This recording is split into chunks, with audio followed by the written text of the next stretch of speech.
Ողջույն սիրելի ռադիո լսողներ ու ռադիո դիտողներ, դուք լսում կամ դիտում եք 106.5 հաճախականությամբ կամ սոցիալական հարթակներով գործարար ալիքը, որի եթերում կիսալուսնի մայրամուտ հաղորդումն է, իսկ դա նշանակում է, որ առաջին խոսափողի մոտ հաղորդման հեղինակն է Տիրան Լոքմագյոզյանը, իսկ երկրորդ խոսափողի մոտ ձեզ համար աշխատում եմ ես Սաթենիկ Զախարյանս։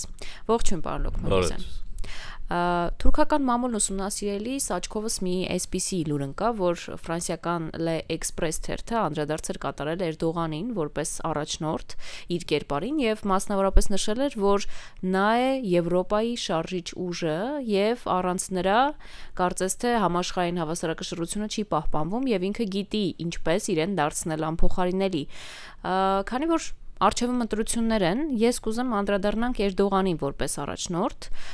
ինչպիսին է նա երկրի ներսում եւ դրսում, որ այդքան մեծ ազդեցության մասին խոսում է միջազգային թերթը։ Ճիշտ է, որ ինքը կերպար է,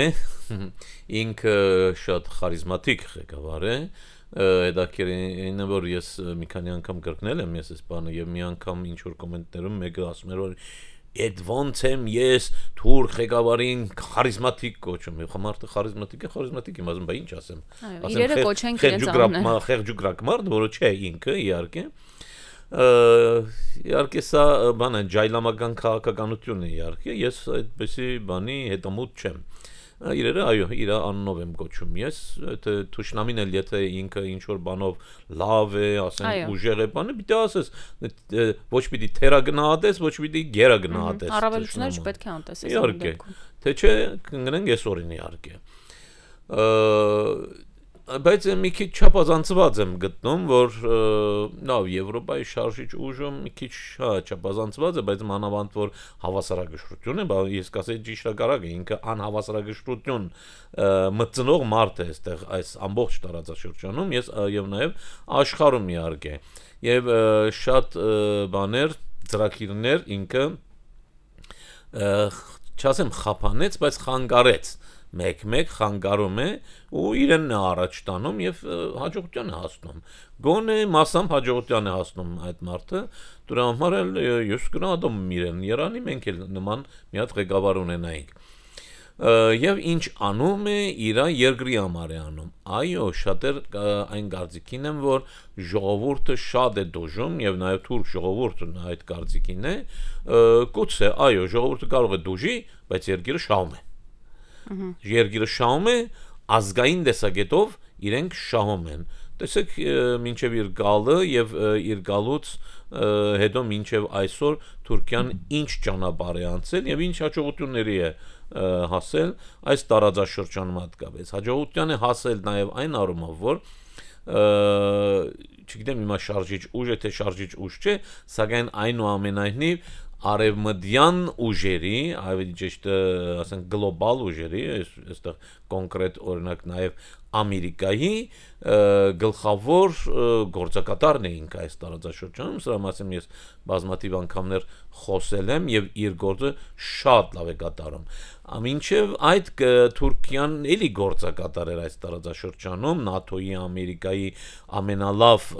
պարտներներ եւ իրենց գործը այստեղ առաջ էր տանում, սակայն առաջի հերթին այդքան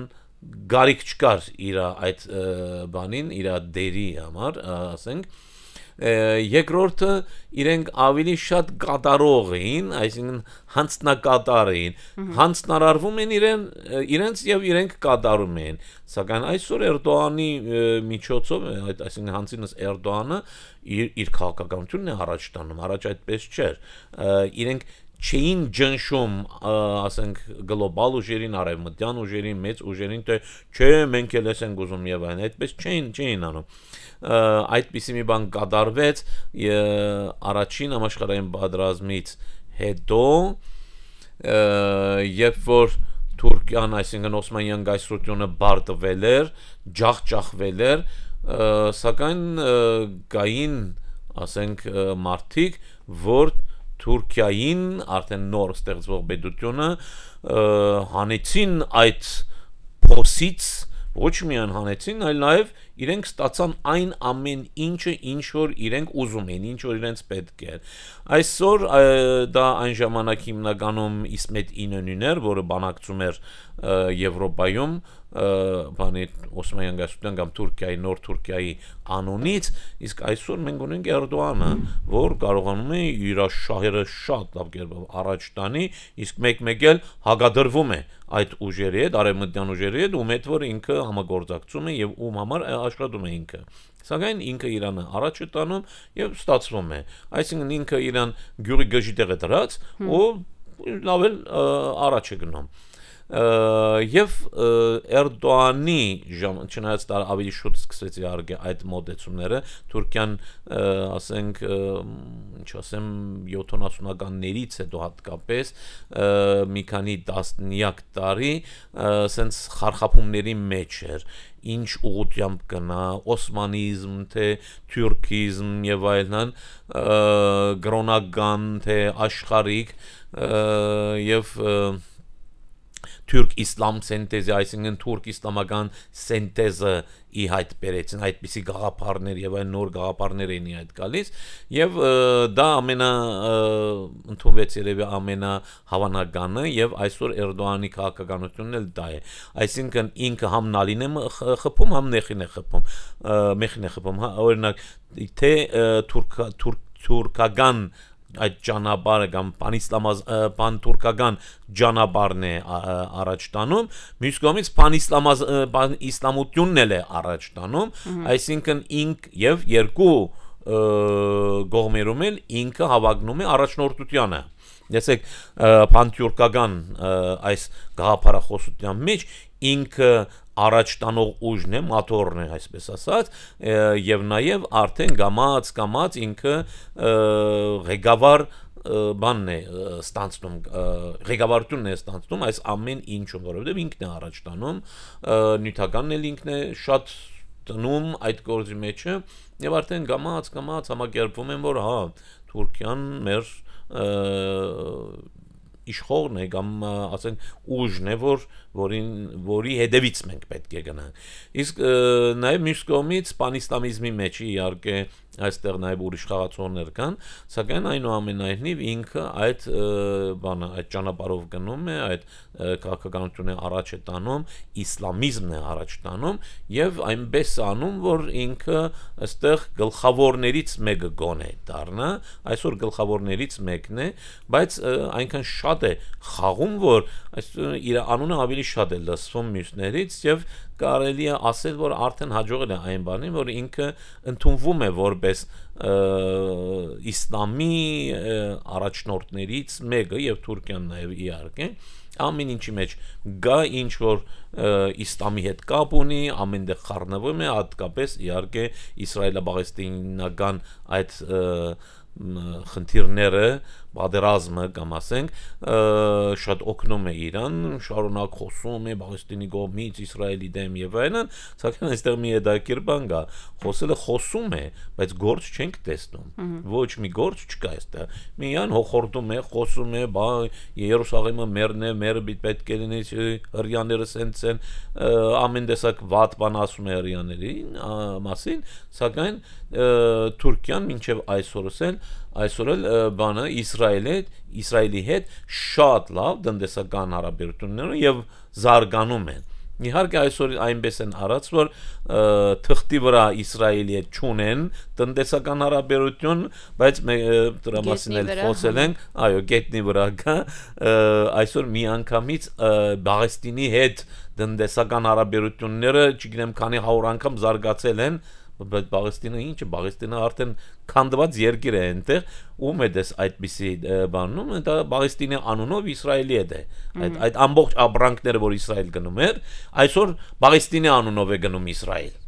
Դա է, մյուս կողմից ամենակարևոր խնդիրներից մեկը Իսրայելը իր ուժանույթի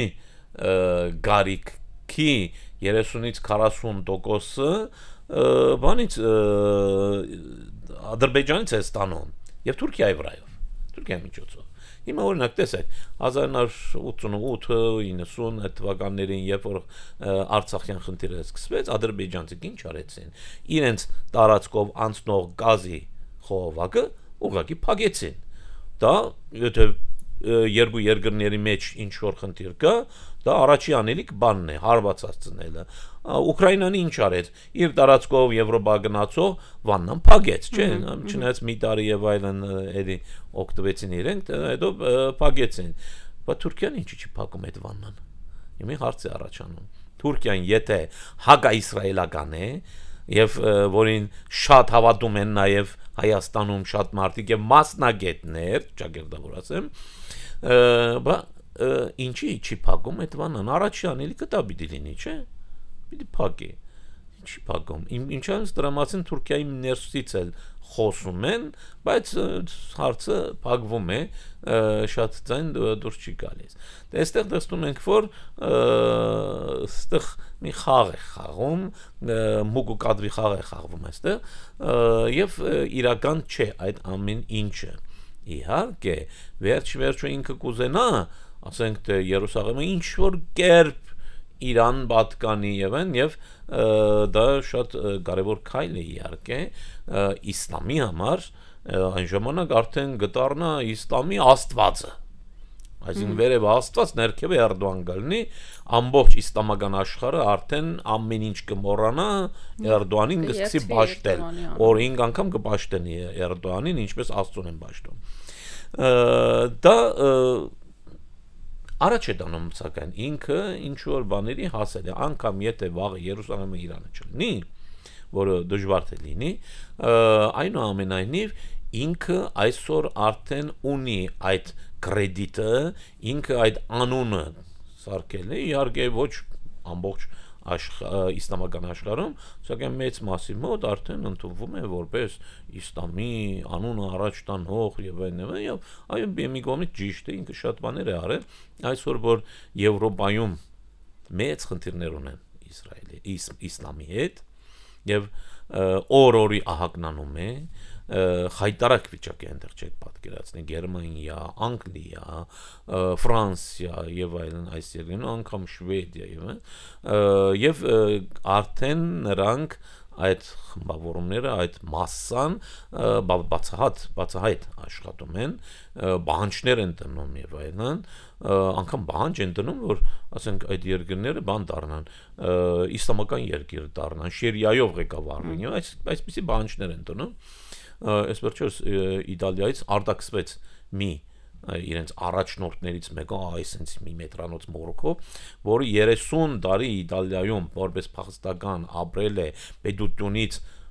լավ փողեր ստացած եւ պետության հաշվին ապրել է, այսօր հայտարարում է, որ Իտալիան պետք է բան լինի, շերիայով ղեկավարվի, արտաքսեցին։ Դե Իտալիան մի քիչ տարբեր է, այնտեղ մի քիչ ավելի ազգային ղեկավարություն կա հիմա, չէ՞։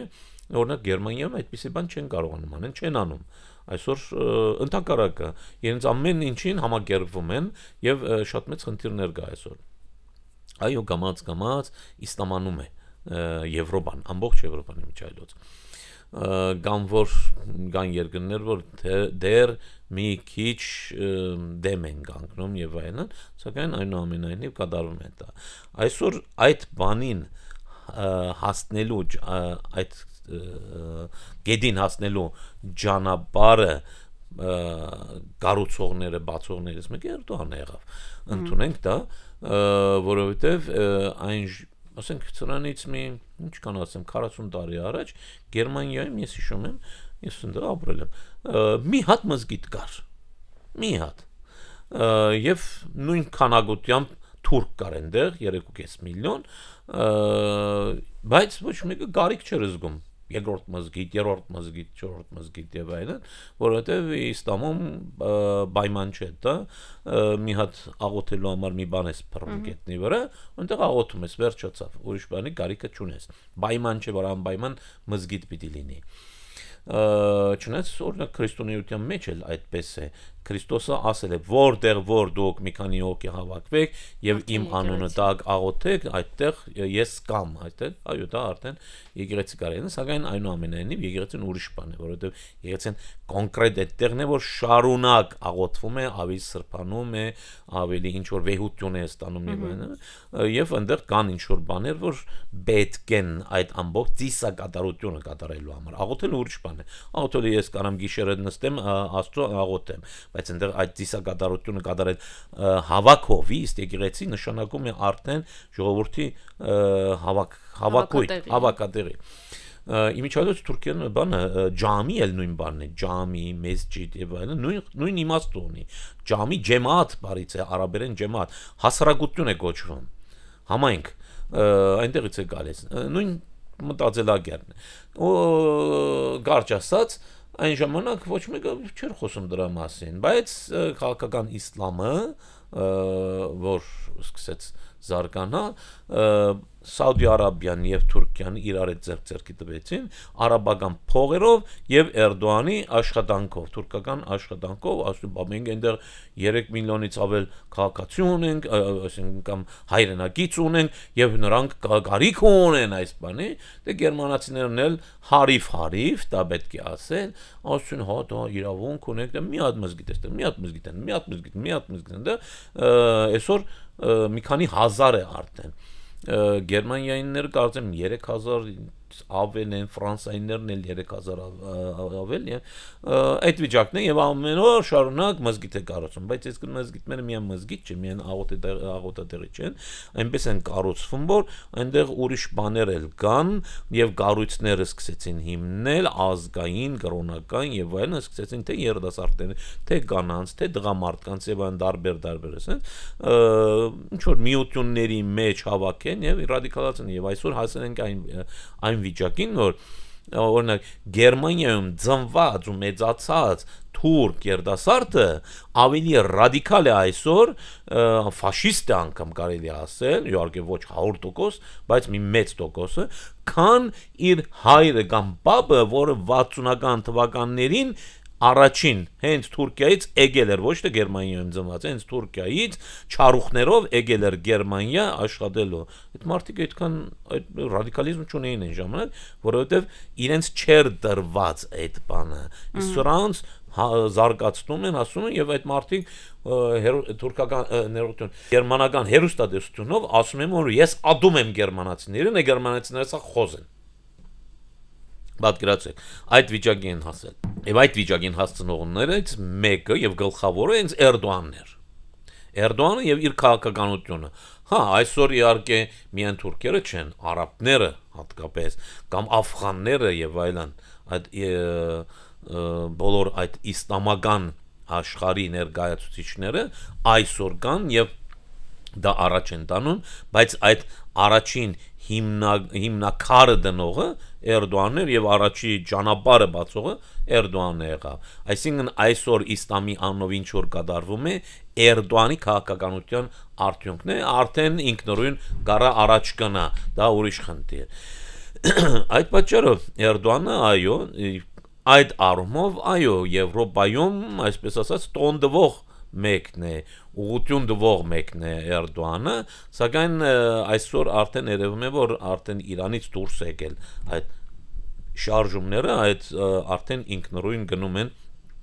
դարբեր խմբակներ կան, դարբեր գազམ་ագերբություններ կան, Էրդողանը այլևս պետք չէ փողներ դնի կամ ջանք թափի եւ այն ինքը իրարների կարեց, իմիջայլոց ասեմ, որ այդ մզգիթների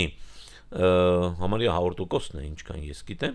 հենց Թուրքիայի կողմից սարկված, թուրքերի կողմից սարկված, որովհետև իրենք են ասում որ մենք համայնք ունենք այնտեղ թուրքեր կան, այդ թուրքերի համար ենք սարկում։ Հիմա նաև ուրիշներն են օգտագործում իհարկե, դա ուրիշ բան, սակայն իրենք սարկեցին եւ այդ բոլոր մզգիթների մոլլաները Թուրքիայից են ուղարկվում։ Այսինքն եւ փողը ստանում են Թուրքիայի պետությունից։ Այսինքն թուրք պաշտոնյաներ են նրանք եւ ամեն ուրբաթ որ իրենք քարոզ են տալիս այնտեղից եկած քարոզն է իմիջիայլոց ամբողջ Թուրքիայում դա դենց է որ չնայած Թուրքիան ընդունվում է որպես աշխարհիկ պետություն, կրոնքը աշխարհիկությունը դա իրարից տարանջատված է, սակայն կա վարչություն, կրոնքի վարչություն, որը բոլոր նախարարությունից ավելի շատ փող է ստանում, բոլոր նախարարությունից ավելի շատ, եւ ինքը նախարարություն չէ, բայց եւ բոլոր Թուրքիայի տարածքում գտնվող մզգիտների այդ իմամները, մոլլաները պետությունից են փող ստանում եւ պետությունը իրենց հրանգում է թե այս ուրբաթ ինչի մասին պիտի խոսան, այսինքն պետության ցանկությունից դուրս բան իրավունք չունեն խոսելու, եթե մեկը այդպիսի մի բան անի եւ պետությունը լսի միանգամից հանում են իրան այդ իր դեղից նույնը բանի է Գերմանիայի կամ Եվրոպայի ընդհանրապես, բայց հատկապես Գերմանիայի մզգիտների հետ կապված է, նրանք պետական պաշտոնյա են եւ իրենք խոսում են այն բանը կամ այն քաղաքականությունն են առաջ տանում, ինչ որ Թուրքիո պետությունն է թելադրում, ուրեմն տեսեք ինչ մեծ ուժ է, այսինքն Թուրքիան կարող է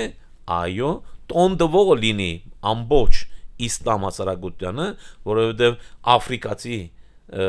մահմեդականներ, չգիտեմ, արաբ մահմեդականներ, աֆղանցի մահմեդականներ գալիս է այդ մզգիտ, ուրիշ մզգիտ չկա,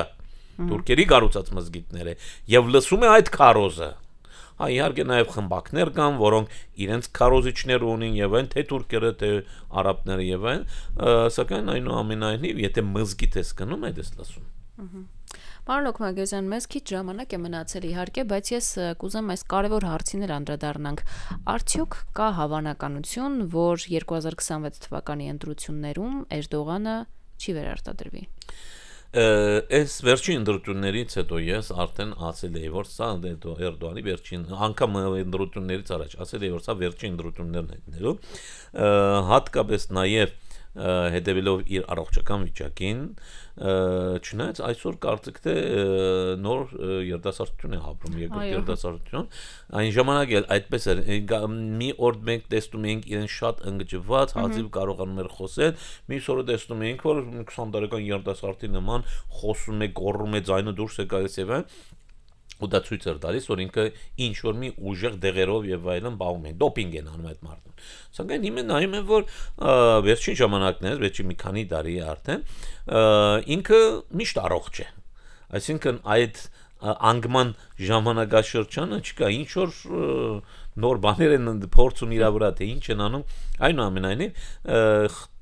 դա փաստ է, որ Էրդողանը դեռ ավյուն ունի իր մեջ շարունակել է։ Հիմի չնայած ինչ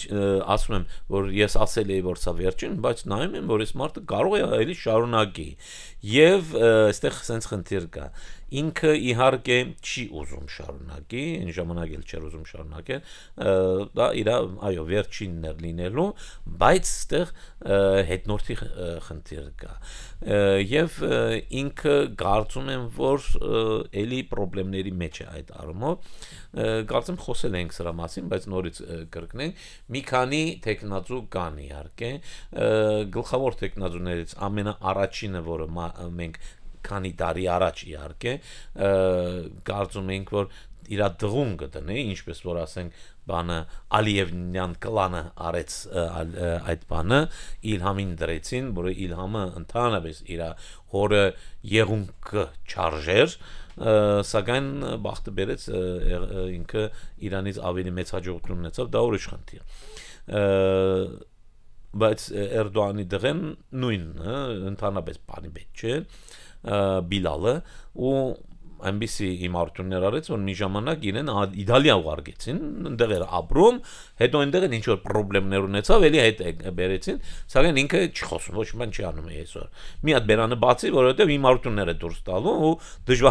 դժվար կացության մեջ է մնալու Էրդողանը։ Հիմի նա չի լինի հավանական է։ Հետո սկսեց իր փեսուն բայրակտարին առաջ տանել, նախարար եղավ եւ այլն, բայց հետո նա էլ հետ քաշվեց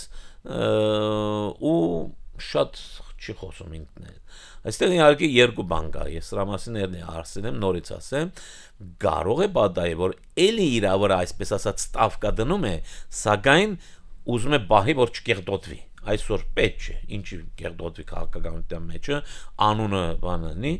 կեղտոտվի, ավելի լավ է բահեմ, պետք եղած ժամանակ, ոնց որ թևիցս կհանեմ ասը ու կդնեմ սեղանի վրա, կարող է լինի։ Սակայն արդյոք նա այդ բանը ունի, այդ խարիզման ունի, օրինակ, ամենակարևորը։ Այսօր մի երրորդ անձը կա, որ այո ինքը նրան պատրաստեց եւ ես կարծում եմ որ գլխավոր տեխնացուն դա է Հական Ֆիդանն է։ Հական Ֆիդան ֆենոմենը, ասենք, որովհետեւ Հական Ֆիդանը այն մարդն է, որ իր ամբողջ կյանքում այնպիսի դերերում է աշխատած, օրինակ բանակային է եղած, հետո Թուրքիո գաղտնի գործակալության պետ եւ այլն, որի մասին տեղեկություն չկա։ Իր կինն էլ նույնպես, ինքն էլ դիվանագետ է եղած եւ այլն, իր մասին էլ տեղեկություն չկա, դա փակ է իրենց տոսյաները։ Հիմի Հական Ֆիդանը, այո, շատ լավ պատրաստված, իմ չալոցի մե արդեն Հական Ֆիդանի դեմ ինչ որ բաներ սկսվեց, ի հայտ է գալիս որ Հական Ֆիդանի դիպլոմը եւ այլն գերձ է, ինչ որ այնտեղ գերձարարության մոմենտներ կան, սակայն այնուամենայնիվ ինքը լավ պատրաստված, օրինակ շատ լավ անկերեն իմացող Ամերիկայում աշխատած, սովորած եւ այլն Ավստրալիայում, չգիտես ինչի՞, եւ Էրդողանի թևի տակ ինքը շատ լավ աճեց, այնպիսի պոստեր ունեցավ, որ Թուրքիայի այսօր ամենաուժեղ մարդկանցից մեկն է, Էրդողանից հետո նա է գալիս։ Իսկ գիտելիքների առումով Էրդողանից լավ է, սակայն այդ խարիզման իր մոտ պակասում է։ Տեսեք, Էրդողանը վեր է կենում, սկսում է խոսել առանց ոչ մի դերից մի բան կարդալու, ժամերով թվեր կարող է հայտնել, բանը շատ ընդիրերետոր է, ժողովրդին տանող է, այդ խարիզման ունի, բան, Հական Ֆիդանը չունի այդ բանը։ Հական Ֆիդանը շատ առարկայական մարդ է, ինքը գիտելիքներ ունի, բան, ասում է, տկ մի երկու բան ասում է, վերջացավ, հրետոր չէ ինքը, խարիզմա չունի ինքը, բայց դա շատ կարևոր բան է, դա շատ կարևոր բան է։ Այդ պատճառով ես կարծում եմ, որ Էրդողանը այսօր դեռ մտմտուկների մեջ է եւ անգամ եթե չկարողանա կողմնորոշվի, անգամ կարող է ինքը նորից իր տեխնազությունը դնել, մի քիչ էլ երկարացնել, մենք տեսնենք հիմա ով գաճի, ինչ կնի, ում ոնց առաջ կտանենք մտայնությունով, կարծում եմ որ անգամ կարող է նորից իր տեխնազությունը դնի, բայց դա մի քիչ ծայրահեղ վիճակ է, որովհետև ինչպես ասենք ինքն է գիտե որ իր օրերը հաշված են ամեն տեսակետից, բայց էլի այսօր ամենա ուժեղ, ամենա խարիզմատիկ, ասենք ամենա ժողովրդական, ժողովրդի կողմից դեռ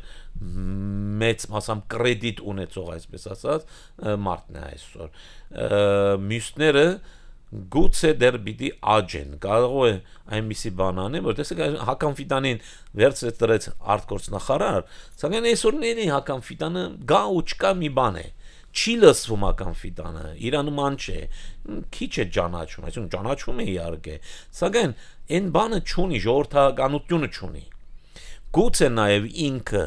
ընտրվի եւ փորձի սրանցից մեկին արդեն առաջ տանի, ժողովրդականություն ձերք բերեն այդ երեքից մեկը կամ մի գոցի մի ուրիշին կընտրի, անագնկալ մի հատ սյուրպրիզ կարող է անել։ Շնորհակալություն պարոն Լոքմագյոսյան, բավականին հետաքրքիր զրույց ունեցանք եւ բովանդակային։ Ես մեր ռադիո լսողներին ու ռադիոդիտողներին հիշեցնեմ, որ եթերում կիսալուստի մայրամուտ հաղորդումներ, իսկ մենք կհանդիպենք հաջորդ երկուշաբթի։